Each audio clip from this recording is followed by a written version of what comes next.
Welcome to the world's number one knowledge channel, the GK महाज्ञान।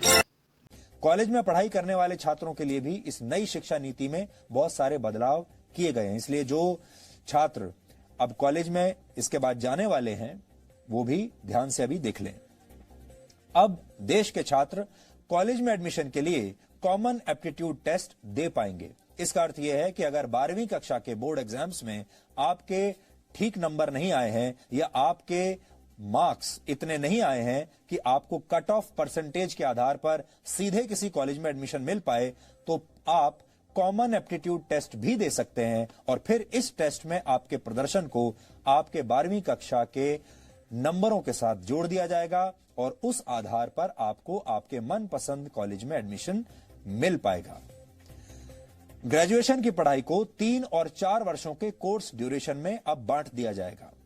पहले अगर आप college की पढ़ाई बीच में ही छोड़ देते थे तो आपको ग्रेजुएशन की डिग्री नहीं मिलती थी।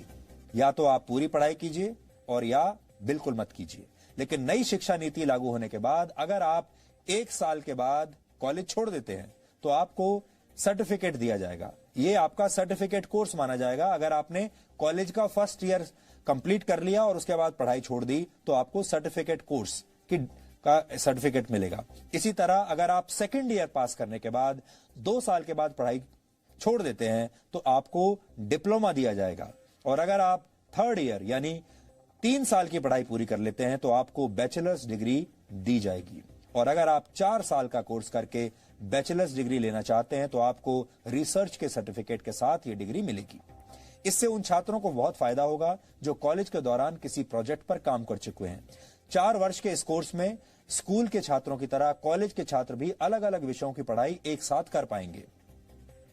इस व्यवस्था को मल्टी एंट्री और मल्टी एग्जिट वाली व्यवस्था कहा जाता है।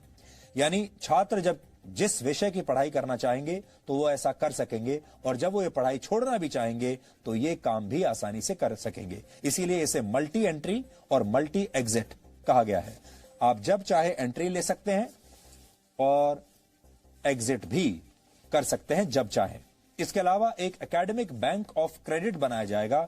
इसके तहत अगर आप एक से ज्यादा कोर्स एक साथ करना चाहते हैं तो आप ऐसा कर पाएंगे और जिस कोर्स को आप जहां तक कंप्लीट करेंगे उसके अंक इस क्रेडिट बैंक में जमा हो जाएंगे और फिर जब आप फाइनल डिग्री के लिए कोई कोर्स करेंगे तो उस क्रेडिट को इसमें जोड़ दिया जाएगा। ये पूरी व्यवस्था पूरी तरह से डिजिटल होगी, ऑनलाइन होगी।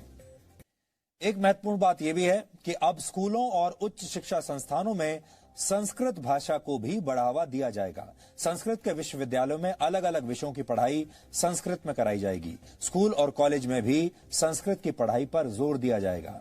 IITs की शिक्षा व्यवस्था को भी पहले से ज्यादा समग्र बनाया जाएगा और अब इन उच्च शिक्षा संस्थानों में आर्ट्स और ह्यूमैनिटीज के विषय भी पढ़ाए जाएंगे। इससे आर्ट्स और ह्यूमैनिटीज के छात्र विज्ञान की जानकारियों का इस्तेमाल दूसरे क्षेत्रों में अपनी स्किल्स को बेहतर करने के लिए कर पाएंगे। कुल मिलाकर अब देश की शिक्षा व्यवस्था ऐसी होगी कि छात्र व्यावहारिक ज्ञान हासिल करके देश के लिए बड़े बड़े आविष्कार कर पाएंगे।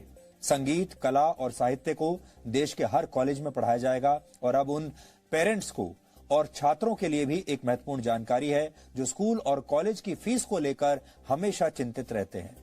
इसके तहत नए नियम निर्धारित किए जाएंगे और स्कूल और कॉलेज एक निश्चित फीस से ज्यादा पैसा आपसे नहीं ले पाएंगे।